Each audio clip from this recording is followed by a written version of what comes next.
क्या आपको पता है आपकी जिंदगी की सबसे बड़ी ताकत के बारे में जिसका आपने आज तक इस्तेमाल ही नहीं किया? वह ताकत है ना रिएक्ट करने की।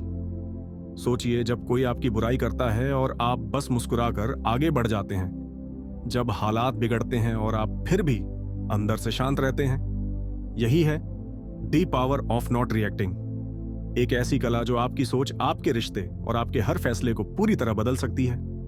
हेलो दोस्तों, बुक चिंतन में आपका स्वागत है। आज हम बात करने वाले हैं एक ऐसी किताब की जो आपकी सोच बदल देगी, the power of not reacting. हम बात करने वाले हैं उस साइलेंट सुपर पावर की जिसे समझने के बाद आप हर मुश्किल में खुद को पहले से ज्यादा मजबूत पाएंगे। दोस्तों, कभी कभी हमारी सबसे बड़ी ताकत होती है कुछ ना करना। जरा सोचिए, किसी ने आपको ताना मारा या गुस्से में कुछ कह दिया। आपका मन करता है तुरंत जवाब दो, बहस करो, चिल्लाओ, पर क्या होता अगर आप चुप रहते? क्या होता अगर आप उस पल को शांति से निकाल लेते? लेखिका जिल वेबर इस किताब में समझाती हैं कि अक्सर हम बिना सोचे किसी बात पर प्रतिक्रिया कर देते हैं। कभी कभी बात बस इसलिए बिगड़ जाती है क्योंकि हम बिना सोचे फौरन प्रतिक्रिया दे देते हैं। लेकिन अगर हम थोड़ी देर रुक जाएं, सोचें और समझदारी से जवाब दें, तो ना सिर्फ हम खुद को बल्कि अपने रिश्तों और पूरी जिंदगी को भी बेहतर बना सकते हैं। पर हम रिएक्ट करते क्यों हैं? हर बात पर तुरंत प्रतिक्रिया देना हमारी आदत बन चुका है। क्योंकि जब कोई हमें कुछ कहता है या कुछ असहज होता है तो हमारा दिमाग फौरन फाइट या फ्लाइट मोड में चला जाता है। यह हमारी पुरानी आदतों और अनुभवों का नतीजा है। यही वजह है कि हम बिना सोचे समझे फौरन गुस्सा दिखा देते हैं। चाहे ऑफिस में हमारी मेहनत को नजरअंदाज किया जाए या घर में कोई हमारी बात ना माने, हम तट से प्रतिक्रिया देते हैं क्योंकि हमें लगता है हमारा सम्मान या कंट्रोल छिन रहा है। असल में ये हमारे पुराने अनुभवों और बचपन की आदतों का असर होता है। लेकिन अच्छी बात यह है, हम बदल सकते हैं। लेकिन कैसे? पहला कदम है जागरूक होना। Awareness is the key that unlocks your power to choose. जब हम उस पल को पहचानना सीख जाएं, जब प्रतिक्रिया देने का मन हो रहा है, तभी हम उसे रोक सकते हैं। जैसे सुरभि की कहानी में, जब उसकी मीटिंग में किसी ने उसकी प्रेजेंटेशन को बेकार कहा तो वो गुस्से में थी, पर उसने 5 सेकंड रुककर गहरी सांस ली, अपने शरीर के संकेतों को महसूस किया और शांत होकर जवाब दिया, थैंक्स फॉर फीडबैक, मैं इसे और बेहतर करूंगी। उसकी यही समझदारी लोगों को उसकी इज्जत करने पर मजबूर कर गई। तो अगली बार जब मन करे रिएक्ट करने का, रुकिए, सोचिए, सांस लीजिए। क्योंकि शांत रहना कमजोरी नहीं, यह आपके भीतर की असली ताकत है जो आपको चुनने की ताकत देती है। जैसे ही कोई बात आपको चुभती है, आपको अंदर से बेचैनी होती है, शरीर में हलचल होती है, समझ जाइए आप प्रतिक्रिया देने की कगार पर हैं। शरीर में ये संकेत आमतौर पर ऐसे दिखते हैं। सांस तेज हो जाती है जैसे आप दौड़ रहे हो, सीने में जकड़न महसूस होती है मानो कोई भारी चीज दबा रही हो, माथा सिकुड़ता है जैसे आप कुछ समझ नहीं पा रहे, और मन में एकदम से कोई तेज भावना आती है, गुस्सा, दुख या डर। इन संकेतों को पकड़ना ही पहला कदम है। लेखिका कहती हैं कि यह संकेत आपके शरीर का अलार्म है। वो आपको बता रहे हैं, रुक जाओ, अभी रिएक्ट मत करो। इस पल में रुकना जरूरी है। और यहीं से शुरू होती है किताब की सबसे खास तकनीक, जिसे लेखिका एक बहुत आसान तरीका बताती है, पॉज टेक्निक। ये वो जादुई फार्मूला है जो आपको हर तनाव भरे पल में शांति और समझदारी दे सकता है। आइए इसे स्टेप बाय स्टेप समझते हैं। कभी कभी गुस्से या तनाव में हम तुरंत कुछ बोल जाते हैं जो बाद में पछतावा देता है। लेकिन अगर हम सिर्फ 5 सेकंड रुक जाएं, तो बहुत कुछ बदल सकता है। पॉज टेक्निक में पी का मतलब पॉज करो है। कुछ ना बोलें, ना करें, बस रुकें। ये छोटा ब्रेक आपके दिमाग को साफ करता है। ए का मतलब अवेयर हो जाओ। एक गहरी सांस लें और शरीर को स्कैन करें। दिल की धड़कन, गर्म हाथ, सिकुड़ा माथा, पहचानें ये गुस्सा है, डर है या दुख। यू का मतलब अंडरस्टैंड करो। सोचो, ये भावना कहां से आई? क्या सामने वाले की बात से या मेरे पुराने जख्मों से? कहीं यह सिर्फ एक गलतफहमी तो नहीं? एस का मतलब स्टेप बैक और तुरंत प्रतिक्रिया मत दो। सोचो जैसे आप बाहर से इस सीन को देख रहे हो, क्या यह वाकई आपकी शांति के लायक है? ई का मतलब इवैल्यूएट करो, फैसला लो, क्या जवाब देना सही है या शांत रहना बेहतर होगा। क्या बात बढ़ेगी या सुलझेगी?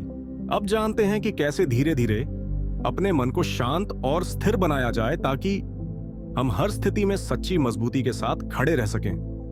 किताब बताती है कि असली ताकत बाहर के झगड़ों में नहीं, हमारे भीतर की शांति में होती है।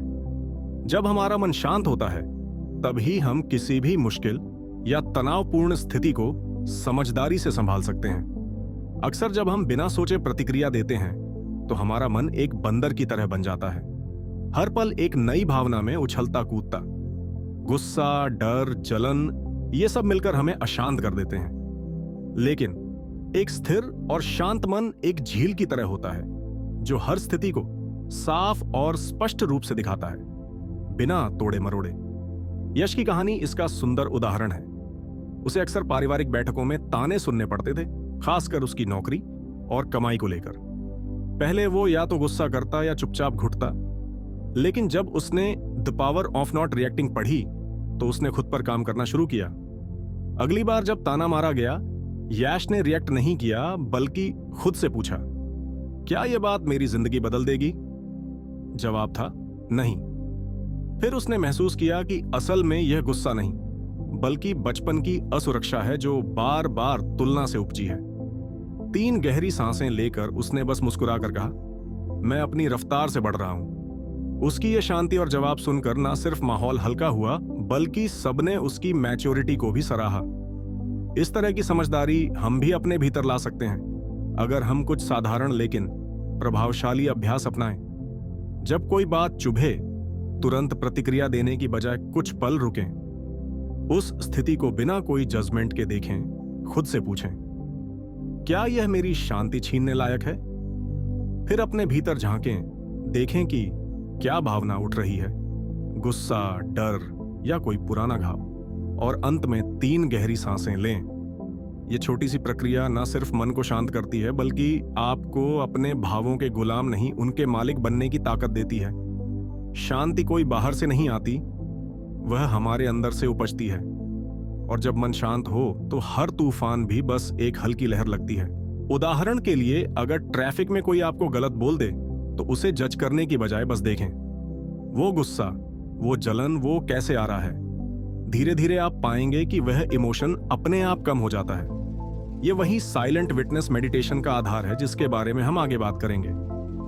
दूसरी चीज है डेली प्रैक्टिस। शांत रहने की आदत एक दिन में नहीं बनती, इसके लिए रोज थोड़े समय के लिए खुद से जुड़ना पड़ता है। किताब कहती है कि शांति एक मांसपेशी की तरह होती है, जितना आप इसका अभ्यास करते हैं यह उतनी ही मजबूत होती जाती है। इसी अभ्यास में मदद करती है एक सरल तकनीक, इनर चेक इन। यह एक तरह का रोज का मानसिक लेखा जोखा है। दिन में 3 बार, सुबह, दोपहर और रात, सिर्फ 1 से 2 मिनट रुककर खुद से पूछें, मैं अभी कैसा महसूस कर रहा हूं? क्या मैं खुश हूं, तनाव में हूं या उदास हूं? क्या कोई बात मुझे बेचैन कर रही है? क्या मैं किसी पर गुस्सा हूं और क्यों? ये सवाल हमें हमारे भीतर के सच से जोड़ते हैं, जैसे हमने ट्रिगर जर्नल में देखा था। आप चाहें तो इन जवाबों को डायरी में भी लिख सकते हैं। धीरे धीरे आप अपने मन के पैटर्न को समझने लगेंगे और आपका मन उस उछलते बंदर से एक शांत और भरोसेमंद साथी बन जाएगा। दूसरी गहरी प्रैक्टिस है सांस पर ध्यान देना, ब्रेथ अवेयरनेस।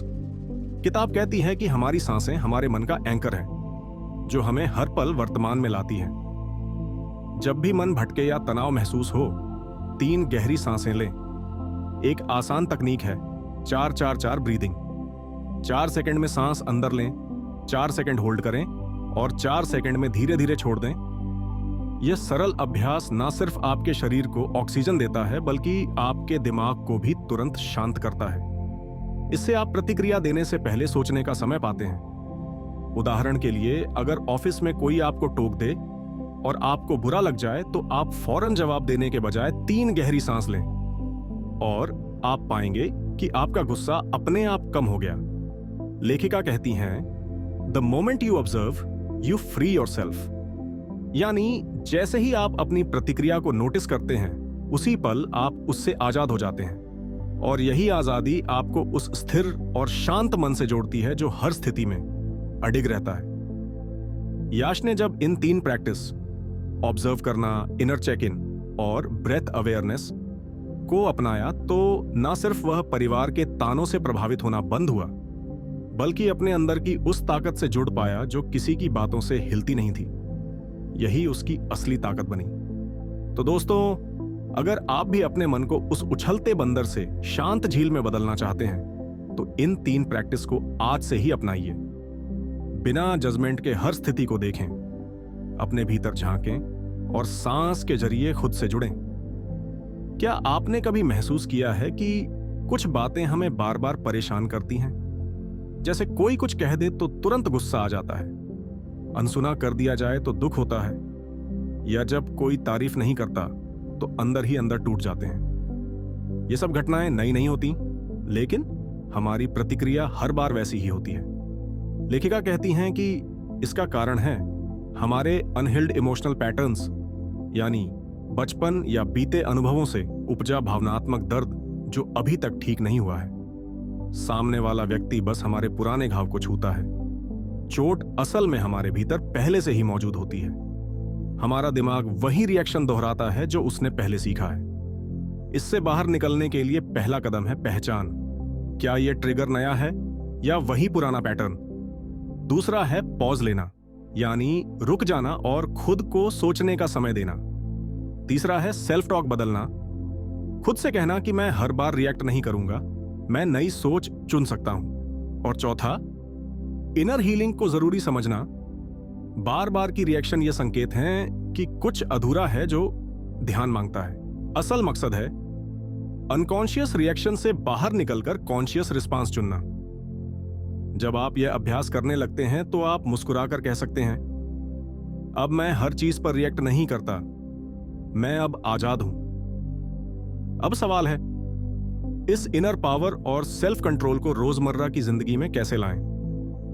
सबसे पहली गलतफहमी यह है कि सेल्फ कंट्रोल का मतलब है अपनी फीलिंग्स को दबाना, जबकि सच्चाई यह है कि फीलिंग को पूरी तरह महसूस करके भी समझदारी से जवाब देना ही असली कंट्रोल है। इसकी शुरुआत आप सुबह की चुप्पी से कर सकते हैं। उठते ही फोन या सोशल मीडिया नहीं, बस कुछ मिनट खुद के साथ रहना। दूसरा है सांसों पर ध्यान देना। जब भी ट्रिगर हो, कुछ गहरी सांसें लें। तीसरा, हर दिन एक छोटी जीत चुनें, जैसे आज शिकायत नहीं करूंगा या किसी को टोकूंगा नहीं। और चौथा, अपने थॉट पैटर्न्स को ऑब्जर्व करें। खुद से पूछें कि आज मुझे क्या सबसे ज्यादा परेशान कर रहा है। ये छोटे छोटे कदम धीरे धीरे आपको बड़े बदलाव की ओर ले जाएंगे। जब आप ऑब्जर्व करने लगते हो, आप खुद को समझने लगते हो, और जब समझ आता है तभी बदलाव आता है। 5 ट्रिगर्स को ग्रोथ का सिग्नल मानो। अगली बार जब कोई आपको गुस्सा दिलाए तो खुद से कहो, शायद ये मेरा टेस्ट है। क्या मैं इस बार काल में रह सकता हूं? सेल्फ कंट्रोल कोई ओवरनाइट मिरेकल नहीं है, ये एक प्रैक्टिस है, जैसे योगा या मेडिटेशन। हर दिन थोड़ा थोड़ा करके ये अंदर की पावर बन जाती है। और याद रखो, सच में पावरफुल इंसान वो नहीं होता जो सब पर हावी हो जाए, बल्कि वो होता है जो खुद पर हावी हो जाए। दोस्तों, इमोशनल फ्रीडम ही असली आजादी है। सोचो, अगर कोई इंसान बाहर से बिल्कुल आजाद हो, वो कहीं भी जा सकता है, कुछ भी खा सकता है, कोई भी काम कर सकता है, लेकिन अगर वह अंदर से परेशान है, किसी की बात से बार बार दुखी हो जाता है, हर छोटी बात पर उसका मूड बदल जाता है, तो क्या वह वाकई आजाद है?